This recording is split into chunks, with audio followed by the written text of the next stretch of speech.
Hello there, this is Bic Benedict. We're playing Dead Space on the PC on Impossible difficulty, and this is my no damage, no hurt guide for the aforementioned title. We're on chapter 9 of 12 total chapters, and this section here is extremely tedious. I may have got hit when I was doing my actual walkthrough here and maybe did it on my first try, but this is... I hate this part. It's just far too tedious. So what's going to happen here is that the first spawn is going to be a leaper and a lurker, and they come out.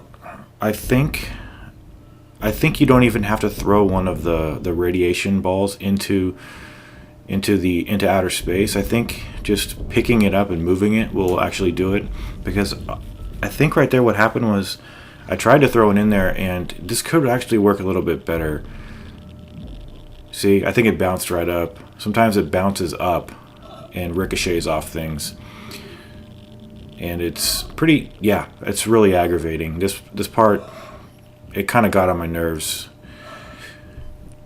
And I don't think I've thrown any in there, have I? What I'm doing is just listen very perceptively for the sounds, because you'll have two more of these guys here.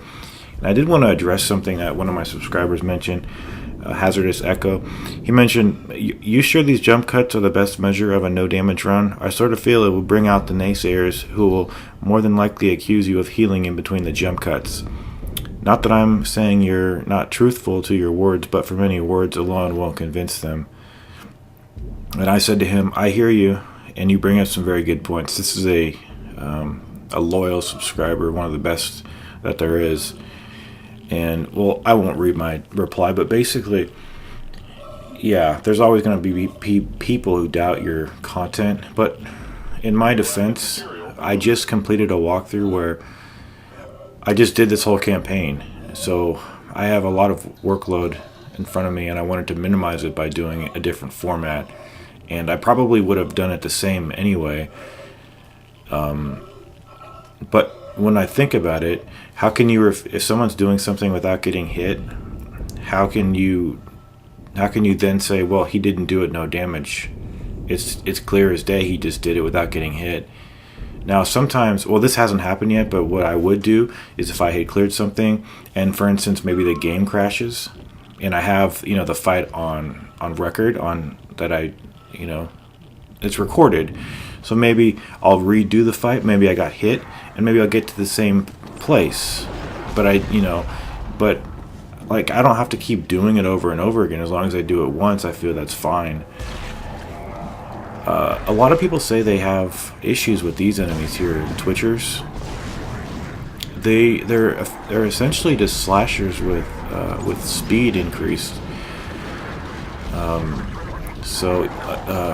Yeah, I can never get over what John Tar said in the fight about running from these enemies. You can't outrun Twitchers. That's what distinguishes them. They're very fast. You can't.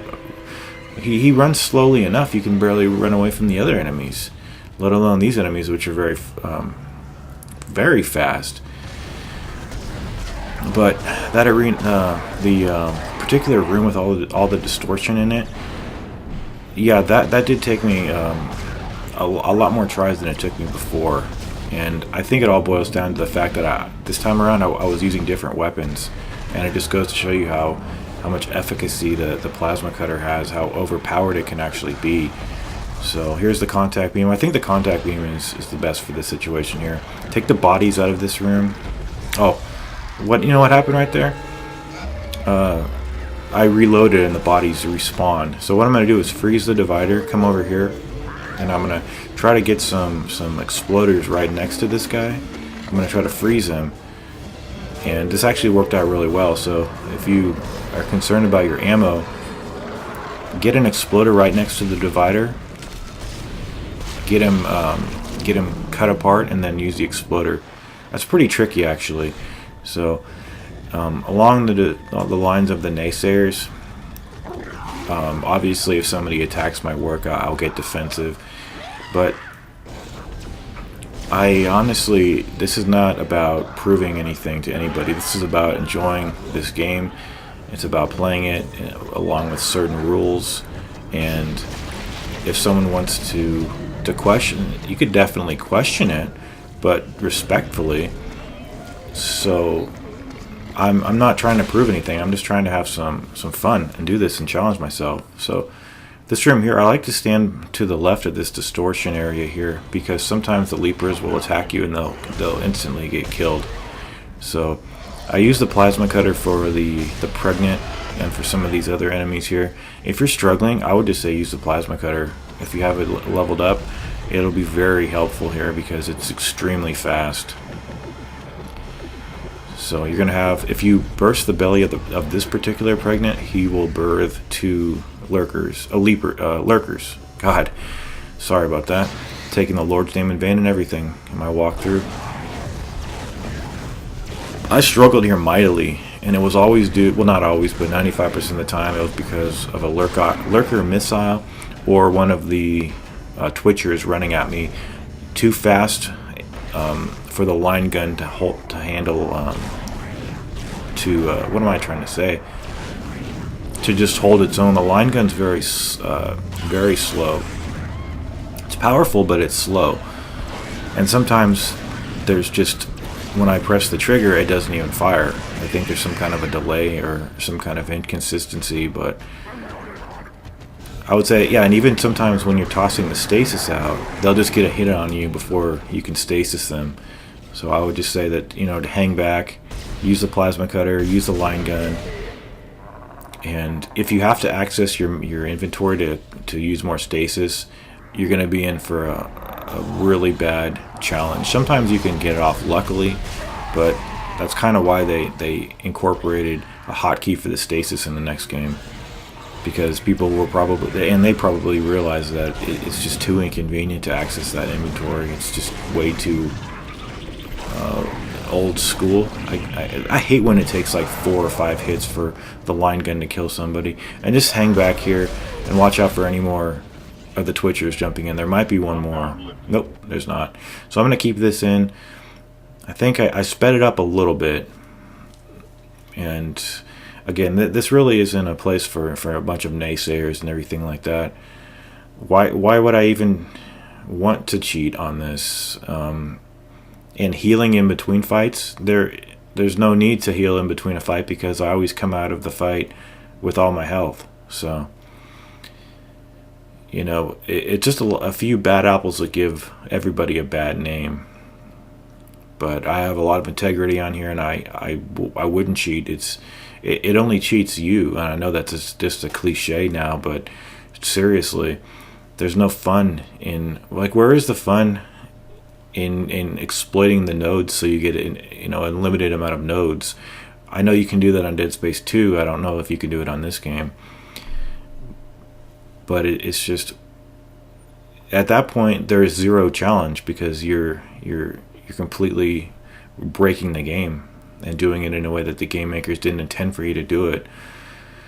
So we're going to head on down here, and I've kept a lot of this in because you're fleeing from the ship, and people might say, oh, where's the footage of you fleeing from the ship? Did you get damaged? So let's just have the guide and just realize that a lot of these jump cuts and edits, they're because I just covered this game on impossible difficulty. So I think the way a person can really shine in this game is to do a no damage run. I think it works a lot better than in Dead Space 2. Dead Space 2 was kind of tailored for a no death run. This game's tailored for a no damage run. So this guy's going to drop a diamond semiconductor worth 25,000, and I'm using the contact beam to destroy him. And also, it was interesting to see him in slow motion clutch his belly area where he tossed the projectile. So if you want to rewind that, you can see just the various animations that go along with him using the projectiles. And I'm using the very first suit too, so I'm extremely inconvenienced. Do you see my menu? I can only hold 10 things at once, so I'm purposely inconveniencing myself. So we're leaving the ship.